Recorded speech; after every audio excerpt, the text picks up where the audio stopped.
Assalamualaikum warahmatullahi wabarakatuh. Baik, perkenalkan kami dari kelompok 6 akan membahas mengenai laba per lembar saham.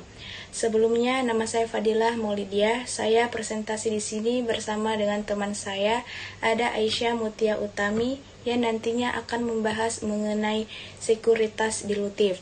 Dan ada Dista Permatasari yang membahas mengenai waran, opsi, hak atas saham, serta pengertian laba per lembar saham. Dan saya sendiri akan membahas mengenai pentingnya laba per lembar saham serta studi kasusnya. Untuk itu, selamat mengamati presentasi dari kami. Saya akan menjelaskan mengenai sekuritas dilutif dan obligasi yang dapat dikonversikan. Sesuai dengan istilah, dilutif berarti penurunan. Sama halnya dengan sekuritas dilutif yang berarti surat berharga yang mempunyai pengaruh mengurangi laba per saham apabila surat berharga tersebut dikonversikan menjadi saham biasa. Yang termasuk dalam surat berharga ini adalah obligasi yang dapat dikonversikan, saham preferen yang dapat dikonversikan, waran, opsi, dan hak atas saham. Obligasi yang dapat dikonversikan adalah surat utang obligasi yang dapat dikonversikan menjadi saham biasa selama suatu waktu tertentu, dengan catatan saat dijual sama dengan surat obligasi biasa. Selama pemilikan harus dilakukan amortisasi premium atau diskonto dengan metode garis lurus atau bunga efektif. Obligasi convertible merupakan obligasi yang dapat ditukarkan atau dikonversikan dengan suatu sekuritas di dalam suatu perusahaan. Investor akan menukarkan obligasi ini dengan saham ketika saham perusahaan tersebut meningkat secara signifikan.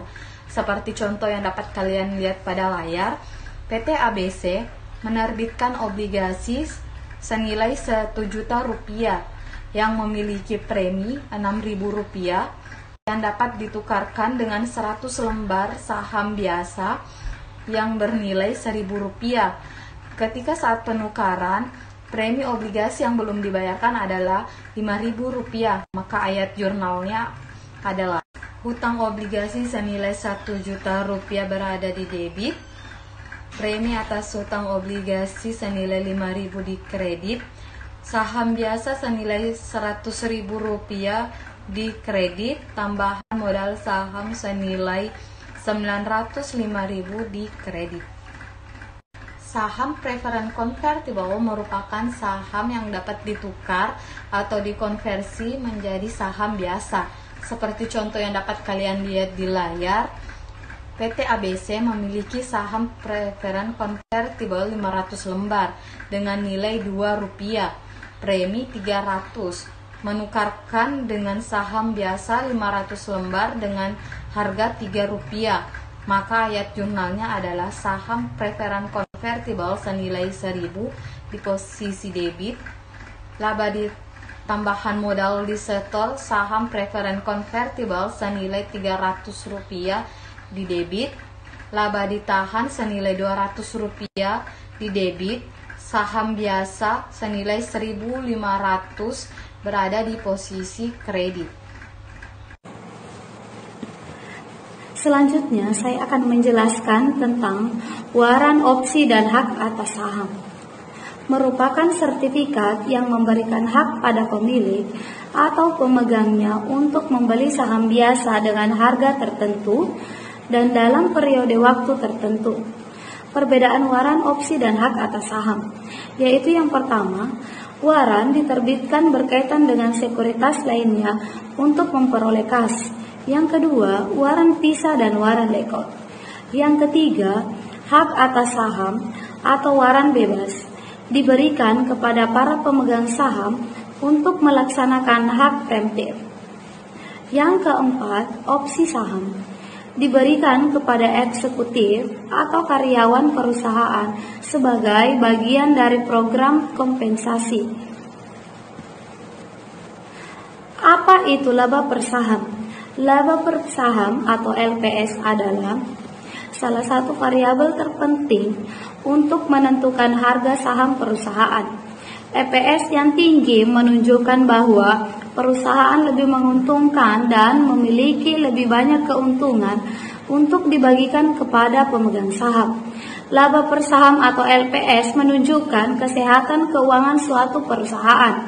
Jika pendapatan adalah pendapatan perusahaan dikurangi biaya operasi, maka laba per saham atau LPS adalah pendapatan yang tersisa untuk pemegang saham dibagi dengan jumlah saham yang beredar. Karena laba per saham merupakan angka yang menggambarkan laba perusahaan publik per saham beredar, dihitung setiap triwulan atau tahunan. LPS diperoleh dengan mengambil data bersih triwulan atau tahunan perusahaan dan membaginya dengan jumlah saham yang beredar. Jika sebuah perusahaan memiliki laba per saham yang tinggi, investor menganggapnya lebih menguntungkan. Banyak investor akan menggunakan angka ini untuk mengukur apakah berinvestasi di perusahaan tertentu adalah langkah yang cerdas. Angka tersebut menjadi lebih berharga ketika investor mengevaluasi LPS suatu perusahaan dengan membandingkannya dengan perusahaan yang lain di industri yang sama. Mereka juga dapat mengevaluasi harga saham dan kapitalisasi pasar perusahaan. Menggunakan LPS perusahaan bila dikombinasikan dengan harga saham membantu investor memutuskan apakah harga saham itu wajar atau tidak. Seorang analisis juga dapat menggunakan apa yang disebut LPS yang dinormalisasi. Pengukuran ini bertujuan untuk mengembangkan gambaran kesehatan keuangan perusahaan yang lebih akurat. Mengapa laba per saham itu penting? Yaitu pertama dapat membantu perusahaan meningkatkan laba. Dan yang kedua itu memungkinkan pemegang saham langsung menghasilkan uang. Idealnya kedua opsi tersebut akan membantu perusahaan meningkatkan pendapatan, sehingga menghasilkan keuntungan bagi investor. Ketika perusahaan menghasilkan uang, mereka dapat menginvestasikan ekuitas mereka kembali ke perusahaan mereka atau meneruskannya kepada pemegang saham dengan dividen atau pembelian kembali saham. Terdapat dua jenis laba per saham, diantaranya ialah laba per saham dasar atau LPS dasar, merupakan jumlah laba atau rugi bersih pada suatu periode yang tersedia untuk setiap saham biasa yang beredar selama periode yang bersangkutan. Yang kedua itu laba per saham dilusian atau LPS dilusian, merupakan jumlah laba pada suatu periode yang tersedia untuk setiap saham yang beredar selama periode yang bersangkutan, dan efek lain yang berpotensi saham biasa atau instrumen keuangan atau kontrak lain yang memungkinkan pemiliknya memperoleh saham biasa yang bersifat dilutif dan beredar selama periode yang bersangkutan. Oke, berikut kali ini kita akan membahas mengenai perhitungan IPS. Misalnya, sebuah perusahaan mencatatkan laba bersih sebesar 2,5 juta di tahun 2018. Perusahaan memiliki 1 juta saham rata-rata tertimbang yang beredar selama tahun ini, dan membayar pajak pada tingkat 40%. Perusahaan juga memiliki 1.000 saham preferen konversi yang beredar, yang membayar dividen Rp50 per saham preferen setiap tahun. Setiap saham preferen konversi dapat ditukar menjadi 100 saham biasa. Nah, untuk menghitung IPS dilusian terlebih dahulu kita menghitung berapa jumlah saham yang beredar setelah konversi. Jika 1.000 saham preferen dikonversikan, maka jumlah saham biasa yang dikeluarkan saat konversi yaitu 100 dikalikan dengan 1.000.